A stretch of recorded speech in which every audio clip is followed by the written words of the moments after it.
సంతానం కావాలన్న మీ కలను నిజం చేసుకోండి. 49 అంటే సంతానం, 49 అంటే సంతోషం. వివరాలకు సంప్రదించండి. నమస్తే రమగారు. నమస్తే జయ. రమగారు, ప్రెగ్నెన్సీకి సంబంధించి 9 నెలలు, మొదటి నెల నుంచి 9వ నెల వరకు శరీరంలో వచ్చే మార్పులు, లోపల ఉన్న బేబీలో వచ్చే మార్పులు, మనం తీసుకోవాల్సిన ఆహారం, అలవాట్లు, వీటి గురించి ఒక్కొక్క నెలకి సంబంధించి ఒక్కో వీడియో చేయాలని ఒక చిన్న ఆలోచన వచ్చింది రమగారు. అయితే ఇది స్టార్ట్ చేసే ముందు, దీనికన్నా ముందు అసలు పెళ్ళి ప్లాన్ చేసుకోవటం, ప్రెగ్నెన్సీని ప్లాన్ చేసుకోవటం, ఏ వయసులో ప్లాన్ చేసుకోవాలి, పెళ్ళైన తర్వాత ఎన్ని రోజులకి మనం ప్లాన్ చేసుకుంటే బాగుంటుంది, దీన్ని ఒక వీడియో చేసిన తర్వాత ఈ 9 నెలలకి వెళ్దాము అని అనిపించింది. అయితే అంటే మనం డాక్టర్స్ కాదు, మెడికల్ టెక్నాలజీ కూడా మనకు తెలియదు, గైనకాలజిస్ట్లను కాదు, సర్టిఫైడ్ కాదు, ఇది కూడా నేను చాలా క్లియర్గా చెప్తున్నా. కానీ మీ అనుభవం ఒక మదర్గా, అలానే మీరు ఎంతోమంది పిల్లల్ని మీరు చూస్తుంటారు, అక్క వాళ్ళ, ఈ చెల్లెలు వాళ్ళ ఎంతోమంది పిల్లల్ని పెంచుంటారు. మీ అనుభవంతో పెద్దవాళ్ళు పాటించిన, వాళ్ళు అవలంబించిన పద్ధతుల్ని మాత్రమే మనం పరిచయం చేస్తామండి. ఎలా ఉంది కాన్సెప్ట్ రమగారు? ఎలా అనిపిస్తుంది? ఐడియా బాగుంది, కానీ అయితే ఇప్పుడు మన ఐడియాలు ఇవి డాక్టర్లు సర్టిఫైడ్ కాదు. ఇళ్లలో మన ఇంట్లో ఓ పెద్దమ్మో ఓ మేనత్తో ఎవరైనా చెప్పేది, ఈ నెలలో ఇలాగే ఉంటుంది, కాస్త రెస్ట్ తీసుకో, కాసేపు పడుకో, కాస్త ఇబ్బందిగా ఉంటే కాస్త కొబ్బరి నూనె రాసుకో, లాంటి ఒక చిన్న సలహా అంతే. కేవలము ఏమనాలంటే మదర్స్ అడ్వైజ్ లాంటిది. అలా చేయొచ్చు, మంచిదే, మంచి ఐడియా. చాలా మంది అడుగుతుంటారు, అంటే నాకు ఫాలోవర్స్గా ఉన్న వాళ్ళు కొంతమంది మెసెంజర్లో కనెక్ట్ అవుతారు కదా, 5వ నెల వచ్చింది, ఇలా కొంచెం ఇబ్బందిగా ఉంది, లేకపోతే ఎక్కువ వామిటింగ్స్ చాలా అయిపోతున్నాయి, ఏదైనా ఒకటి మామ్స్ చూసే వారందరికీ కూడా ఒక ఉపయోగకరంగా ఉంటుంది అనే ఒక ఆలోచన. కొత్తగా తల్లులు అయ్యే వారికి, జనరల్ గా మనకు ప్రతి వాళ్ళకి ఇంటికి చిట్కాలు కొన్ని ఉంటాయి ప్రెగ్నెన్సీ విషయానికి. ఇంట్లో పెద్దవాళ్ళు, లేకపోతే పక్కింటి ఆంటీలు, వీళ్ళే ఎక్కడైనా చదివిను ఫ్రెండ్స్ చెప్పినవో కొన్ని చిట్కాలు ఎవరికి వాళ్ళు పాటిస్తారు. ఇంకా కొంచెం ఎలాబరేటెడ్వి, ఇంకా కాస్త అనుభవంతో కూడిన కొన్ని సలహాలు, కొన్ని చిట్కాలు. అవునండి, అంతే. ఇదేంటంటే ఈ 38 వారాల ప్రయాణానికి లేదా 40 వారాల ప్రయాణానికి ఎప్పుడైనా ఒకసారి చూసి ఈ ఆలోచనని మనం ఇంప్లిమెంట్ చేసుకోవచ్చు అని అనుకోవడానికి ఒక సలహాగా వాడుకోవచ్చు. అంతే. 9 నెలలు శిశువు యొక్క ప్రయాణం, తల్లి యొక్క ప్రయాణం, మాతా శిశువుల 9 నెలల ప్రయాణం అని ఒక కొత్త కాన్సెప్ట్, మంచి ఆలోచన చేద్దాం చంద్రమ్మ గారు. సరే, ముందు అసలు ఫస్ట్ ఇంట్రడక్షన్ గా మనం ఒక చిన్న టాపిక్ మాట్లాడుకుందామండి. పెళ్ళి ఏ వయసులో చేసుకోవాలి, పిల్లలకి ఎప్పుడు ప్లాన్ చేసుకోవాలి, దీని గురించి మనం అనేక రకాలుగా చాలాసార్లు మాట్లాడాము, కానీ బట్ సిరీస్ స్టార్ట్ చేస్తున్నాం కదా, దీని గురించి ఒక్కసారి బ్రీఫ్ గా మాట్లాడుకుందాం. అంటే పెళ్ళి ఏ వయసులో చేసుకున్నా కూడా పెళ్ళవగానే నెల తప్పే వాళ్ళు కొంతమంది ఉంటారు. అవును, మొదటి నెలే కన్సీవ్ అయిపోతుంది, వీళ్ళు 9 నెలలు 19 నెలలు 10వ నెలలు సరికల్లా కనేస్తారు. వీళ్ళకి ఏం సమస్య వస్తుంది? సాధారణంగా అందరికీ రాదు, కొంతమందికి వస్తుంది. ఈ అత్తవారింటి వాతావరణం అలవాటవదు, భర్తతోటి అంత గట్టి స్నేహం కుదరదు. ఇదివరకట్లాగా ఇలా నెల తప్పంగానే పుట్టింటికి వెళ్ళిపోయే పందాలు ఇప్పుడు లేవు. అవును, వర్కింగ్ విమెన్ ఉంటున్నారు, వీళ్ళు కొంతకాలం పాటు అత్తవారింట్లో ఉండాలి, లేదా భర్తతో పాటు ఉండాలి, వర్క్ చేయాలి. 7వ నెల దాకానో 9 నెలల దాకానో తప్పకుండా ఆఫీస్కి వెళ్ళవలసిందో ఇంటి నుంచి వర్క్ చేయవలసిందో ఉంటుంది. అందుకని ఎలా ప్లాన్ చేసుకోవాలంటే ఈ పెళ్ళైన నెలలోనే కన్సీవ్ అయిపోకుండా చూసుకోండి. ఇది జనరల్ సలహానే. కొద్దిగా ఒక 5-6 నెలలు అయినా కనీసం ఈ ఇంటి వాతావరణము, ఈ భర్తతోటి ఉండేటువంటి ఇబ్బందులు మీకు కూడా పెళ్ళవగానే ఆ హైరాణ నుంచి ఈ 2వ హైరాణలోకి వెళ్ళకుండా, ఆల్రెడీ కనేసిన వాళ్ళు, గడుపుతో ఉన్న వాళ్ళకి చెప్పేదేం లేదు, కనబోయే వాళ్ళకి. ఇప్పుడు కొత్తగా మన అక్కయ్య కూతురు పెళ్ళి అవుతుంది, అవునవును, అమ్మాయి మొదటి నెలలే ప్రెగ్నెన్సీ వచ్చేయకుండా కొంచెం జాగ్రత్త పడండి అని ఒకసారి డాక్టర్ దగ్గరికి తీసుకెళ్తే గైనకాలజిస్ట్ ఎవరైనా సలహా చెప్తారు, ఇట్లా ప్లాన్ చేసుకోవచ్చు అని. వాళ్ళ ప్లాన్ ప్రకారం హెల్దీ మెథడ్స్ చెప్తారు కాబట్టి, హెల్దీ మెథడ్స్ డాక్టర్లు చెప్తారు కాబట్టి దాని ప్రకారం కనీసం ఒక 6 మంత్స్ కలిసి భర్తతోటి ప్రయాణం చేయండి. 6 నెలల తర్వాత ఈ కొంతమందికి ఏంటంటే ఈ సంసారిక జీవితం పట్ల కూడా కొంత అవగాహన ఉండదు. ఈ రోజుల్లో ఎవరికి లేదు, ఇలాంటి ప్రశ్నలు అడగండి. లేని వాళ్ళు ఇప్పటికీ ఉన్నారు. పిల్లలకి అన్నీ చిన్నప్పుడే తెలిసిపోతున్నాయి, ముందు నుంచే వీళ్ళకి అవగాహన ఉంటుంది అన్న భావాల్లోకి వెళ్ళొద్దు. కొంతమందికి ఉంటుంది, కొంతమందికి ఉండకపోవచ్చు, కొంతమందికి భయాలు, ఇన్హిబిషన్స్ అవి చాలా ఉంటాయి. ఆ భయాల్ని ఈ సంసార జీవితపు పద్ధతుల్ని అలవాటు పరచుకోవడానికి కూడా ఒక 6 నెలలు కనీసం సమయం తీసుకోండి. సంవత్సరంన్నర 3 ఏళ్ళు టైం తీసుకుని 5 ఏళ్ళు టైం తీసుకుని ప్లాన్ చేసుకునే వాళ్ళకి చెప్పేదే లేదు. ఎవరైనా 6 నెలల తర్వాత కన్సీవ్ అయితే బాగుంటుంది. కొంచెం మనకు అలవాటు అవుతుంది. ప్రధానమైనది ప్రెగ్నెన్సీకి ఇవేమీ అడ్డంకులు కావు. మనకి తల్లికి ఈ భర్తతోటి ఈ అత్తవారింట్లో నీకు రెస్ట్ దొరకపోవచ్చు. వాళ్ళ పద్ధతులు ఏవో, నువ్వు పని చేయట్లేదంటారు, నీకు నిద్ర వస్తుంది, వాళ్ళేమో పని చేయట్లేదు అనుకుంటారు, ఎప్పుడు పడుకుంటుందంటారు. నువ్వు అలవాటు అయిపోయావనుకో, తర్వాత నీ నిద్ర నీ అలసట వాళ్ళకు కూడా అలవాటు అవుతాయి. అవును అది కూడా అలవాటు అయిపోతుంది. కాబట్టి కొంచెం గ్యాప్ తీసుకోండి. 6 months తర్వాత ప్లాన్ చేసుకోవచ్చు. ప్రతి వాళ్ళకి ఎవరికైనా సరే ప్రెగ్నెన్సీ అనేది మాతృత్వం స్త్రీత్వం నుంచి తర్వాత మెట్టు. అవును, వివాహం చేసుకునేది తల్లులు కావాలి, తండ్రులు కావాలని. అసలు మన వివాహ మంత్రాలని ధర్మ ప్రజా సంపత్యర్థం అని ఒక మంత్రం ఉంటుంది. సంతానాన్ని కనడానికి వివాహం.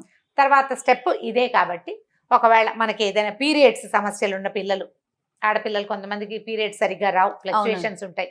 ఓ నెల ఎర్లీగా వస్తుంది, ఓ నెల లేట్గా వస్తుంది. పీరియడ్స్లో విపరీతమైన బాధలు ఉంటాయి.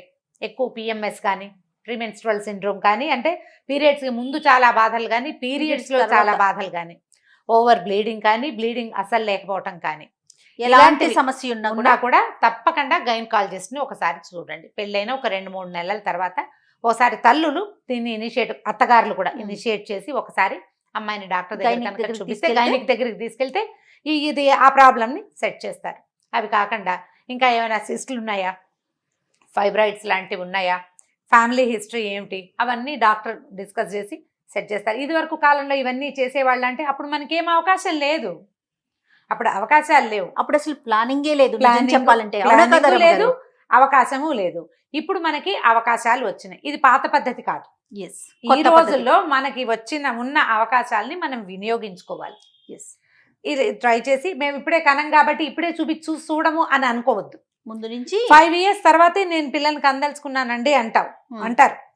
5 ఏళ్ల తర్వాత నీకు ఈ పీరియడ్స్ లో ఉండే సమస్యలు నిన్ను ఇబ్బంది పెట్టచ్చు. దీన్ని సెట్ చేసుకో. హాయిగా కను 5 ఏళ్ల తర్వాతే, 3 ఏళ్ల తర్వాతే కను, 1 ఏడాది తర్వాతే కను. ఎంత గ్యాప్ ఉంచుకుంటే బాగుంటుంది అంటారు అమ్మగారు ప్రస్తుతం ఉన్న పరిస్థితుల్లో? పెళ్ళయ్యాక అంటే వాళ్ళ ప్రొఫెషన్స్ ని బట్టి కదా జయ. ఇప్పుడు MBBS చదివి PG చేస్తూ పెళ్లి చేసుకున్న వాళ్ళు ఉంటారు. వాళ్ళకి ఆ చదువు అవ్వాలి, పోస్ట్ గ్రాడ్యుయేషన్ చేయాలనుకుంటారు, అమెరికా వెళ్ళి MS చేసి అంటే మనం పెట్టుకునే గోల్ ని బట్టి డిసైడ్ చేసుకోవాలి, అంతే కదా.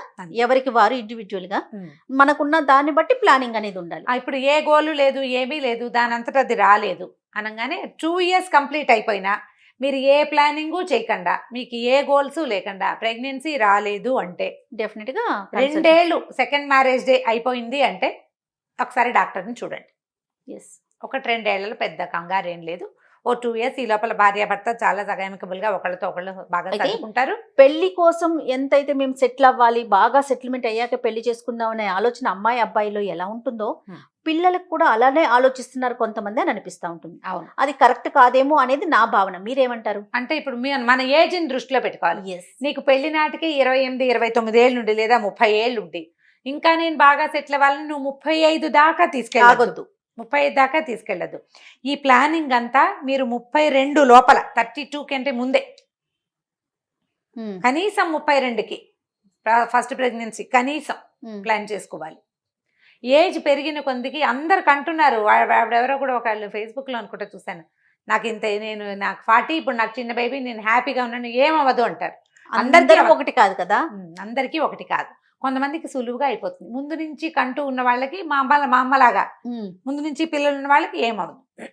అయినా కూడా వీక్నెస్ వస్తుంది, పిల్లలు బలహీనంగా పుడతారు, తల్లికి పాలు చాలకపోవచ్చు, తల్లికి కాల్షియం తక్కువ, ఐరన్ తక్కువ, ఎనిమిక్గా ఉండదు, అవన్నీ ఉండేవి.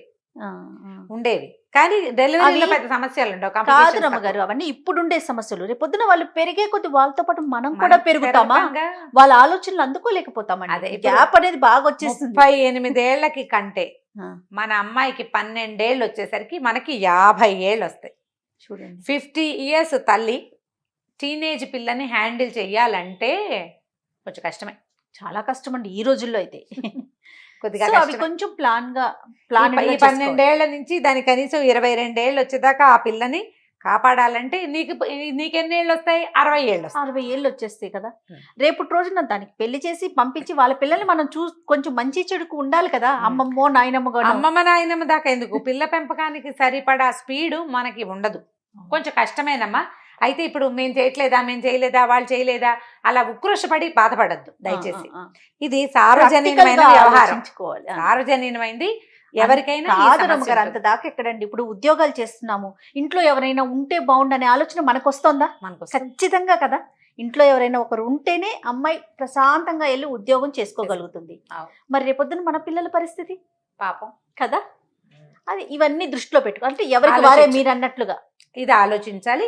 ఒకవేళ ఇవి పీరియడ్స్ అన్నీ బాగానే ఉన్నాయి, అమ్మాయిలు కొంచెం బలహీనంగా ఉన్నారు, ఎక్కువ సమయం పని చేయలేకపోతారు, అలా ఉంటే ఎనిమియాగా ఉంటే వీక్గా ఉండి అలా ఉన్నవాళ్ళు చక్కగా శుభ్రంగా తింటాం, వేళకి పడుకోవటం, ఈ లేట్ నైట్స్ అవి కాకుండా లేట్ నైట్ పార్టీస్ అవి చేయకుండా కొంచెం ఎర్లీగా పడుకోవటం, శుభ్రంగా తింటాం, సరిగా భోజనంలో సమతులమైన ఆహారం తీసుకోవటం, బాడీని ప్రిపేర్ చేసుకోవాలి. దీంతో పాటు ఏవైనా హ్యాబిట్స్ ఉంటే మార్చుకోవటం, వాటిని మార్చుకోవాలి. కేవలం Habits అమ్మాయి వైపే కాదు రమ్మగారు, అబ్బాయి వైపున ఏమన్నా సమస్యలు ఉన్నాయా అలాంటి, అంటే అవి 2 కూడా years చూడాలి. తర్వాత రెండు వైపులా ఆలోచించాలి. ఇప్పుడు 2 years తర్వాత సంతానం కలగకపోతే అమ్మాయిని గైనికి అబ్బాయి ఇద్దరిని డాక్టర్ దగ్గరికి తీసుకెళ్లవలసిందే. భార్యలు భర్తల్ని వెంబడి పెట్టుకు తీసుకెళ్ళాలి. Yes. ఈ ప్రెగ్నెన్సీ మనం పిల్లల్ని కనాలి అని అనుకునే వాళ్ళు ప్రెగ్నెన్సీ వచ్చాక హ్యాబిట్స్ మానేస్తాం అనొద్దు. Habits Before. ముందు నుంచి మానేయండి. మీకు బ్యాడ్ హ్యాబిట్స్ లో ఇంకా 2 మామూలుగా చెప్పుకునే దుర్వ్యసనాలు కాకుండా 2 చెప్తాను, ఇంకో 2. రాత్రి లేటుగా పడుకోవటం, అర్ధరాత్రి పూట తినడం, ఈ 2 చేయొద్దు. లేట్ అవర్స్ పడుకోకూడదు. ఏం చేసినా డేట్ మారకుండా పడుకోండి. ఏం తిన్నా రాత్రి 10 తర్వాత లోపలే తినేసేయండి. ఇవి చేస్తే కొంచెం బాడీ సెట్ అవుతుంది, మనం ప్రెగ్నెన్సీకి శరీరం అనువుగా ఉంటుంది. ఇంకొకటి ప్రధాన కారణం డాక్టర్లు ఎక్కువగా గైనకాలజిస్టులు చెప్పేది ఏంటంటే ఒబిసిటీ. అమ్మాయిలో కానీ అబ్బాయిలో కానీ అబ్బాయిలో ఎక్కువగా మనం అందరం గుర్తించేది అది. ఇంకా ఇన్నర్ గా ఏమున్నది అనేది మనకు తెలియదు, కానీ బయటికి కనిపించే ప్రాబ్లమ్ లో ఫస్ట్ అడిగేది వెయిట్ లాస్ అనేది. దాని గురించి కొంత జాగ్రత్తగా ఉండటం. ఆలోచించండి. పెళ్లి నాటికే పాప కొంచెం బొద్దుగా ఉంటే తగ్గే ప్రయత్నం కాస్త చేసుకోవటం. తగ్గే ప్రయత్నం చేస్తే సంసార జీవితం కూడా బాగుంటుందమ్మా. Yes. అన్ని బట్టలు అన్ని రకాలు వేసుకోగలుగుతాము, ఆరోగ్యంగా ఉంటాం. మీ శరీరం మీరు మోసుకోగలిగేలాగా ఉంటే కొంచెం బొద్దుగా ఉన్నా పర్వాలేదు. మీరు రాత్రి గబగబా నడవలేరు, పరిగెత్తలేరు, పని చేయలేరు, అలా ఉంటే ఒళ్ళు ఎక్కువ ఉన్నట్టే. ఇది పిఎంఎస్, ఈ పీరియడ్స్ తాలూకు సమస్యలు ఏమైనా ఉంటే రకరకాలు ఉన్నాయి కదా, వాటిలలో ఏదైనా ఈ ఒబెసిటీకి కారణం కూడా అయి ఉండొచ్చు. వాటిని సెట్ చేసుకోండి బిఫోర్. తర్వాతే మీరు ప్రెగ్నెన్సీ గురించి ఆలోచిస్తే అది ఈజీగా ఉంటుంది. ఇవన్నీ హెల్దీ ప్రెగ్నెన్సీ అవుతుంది. ఇవన్నీ మీ అందరికీ తెలిసిన విషయాలే. ఇది డాక్టరే చెప్పక్కర్లా ఈ మాటలు, మనకి కూడా తెలుసు. మన ఇంట్లో ఉండే పెద్దవాళ్ళకు కూడా ఈ వ్యవహారాలు తెలుస్తూనే ఉంటాయి. సో ఇదే విధంగానే మనం 9 నెలల వీడియోలు చేద్దాము, అవే తెలుసుకుంటారు తప్పకుండా. ఇప్పుడు మనం చెప్పిందే కాకుండా ఇంట్లో అమ్మో అత్తయ్యో ఉంటారు కదా, వారి మాటలు కూడా ఫాలో అవ్వాలి. ఎప్పుడు కూడా అది ప్రెగ్నెన్సీ మనం ఇప్పుడు పైగా 2 ప్రెగ్నెన్సీలు ఒకేలా ఉండవు. అక్క నాకు అట్లా లేదంటుంది, చెల్లెలకు ఉండొచ్చు సమస్య. అవును, అక్కకున్న సమస్య చెల్లెలకు ఉండకపోవచ్చు, ఎవరిది వాళ్ళదే. కాకపోతే పెద్దవాళ్ళు 4 చూసున్న వాళ్ళు ఉంటారు కదా, వాళ్ళు కొంచెం చెప్తారు. కొంతమందికి అలా ఉంటుంది, కొంతమందికి ఇలా ఉంటుంది.